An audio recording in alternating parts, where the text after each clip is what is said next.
পুৰস্কাৰ গ্ৰহণ কৰিব। মোৰ এই এক্সপ্ল'ৰ আছাম জাৰ্ণিৰ অসমৰ এখন বিশেষ শিহৰণকাৰী বজাৰ দেখুৱাম ভাবিছোঁ। বহুতেই দেখিব পাৰে, নেদেখাবোৰক দেখুৱাবলৈ চেষ্টা কৰিছোঁ। ব'লক তেনেহ'লে বজাৰখনলৈ। বজাৰখন বাৰু কিয় শিহৰণকাৰী চাওঁ। তেনেহ'লে অসমৰ প্ৰসিদ্ধ চহৰ মাৰ্ঘেৰিটা আৰু মাৰ্ঘেৰিটাৰ মাজমজিয়াতে থকা মাৰ্ঘেৰিটা বজাৰখনলৈ।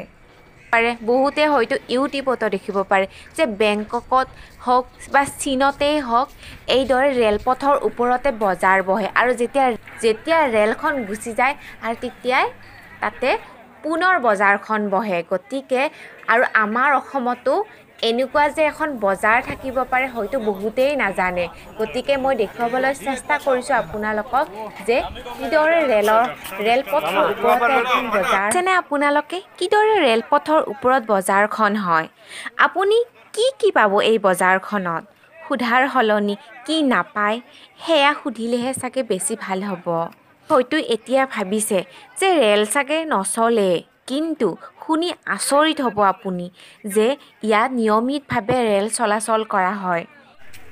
লগতে বজাৰখনো ইয়াতেই আহে কেতিয়াবা। তেনেহ'লে মই আগতে আপোনাক ক'ব বিচাৰিছোঁ যে সাৱধান, যদি আপুনি আহে তেনেহ'লে আপুনি হেৰাই যোৱাৰ সম্ভাৱনাও থাকিব পাৰে, কিয়নো ইমান ডাঙৰ এটি এৰিয়া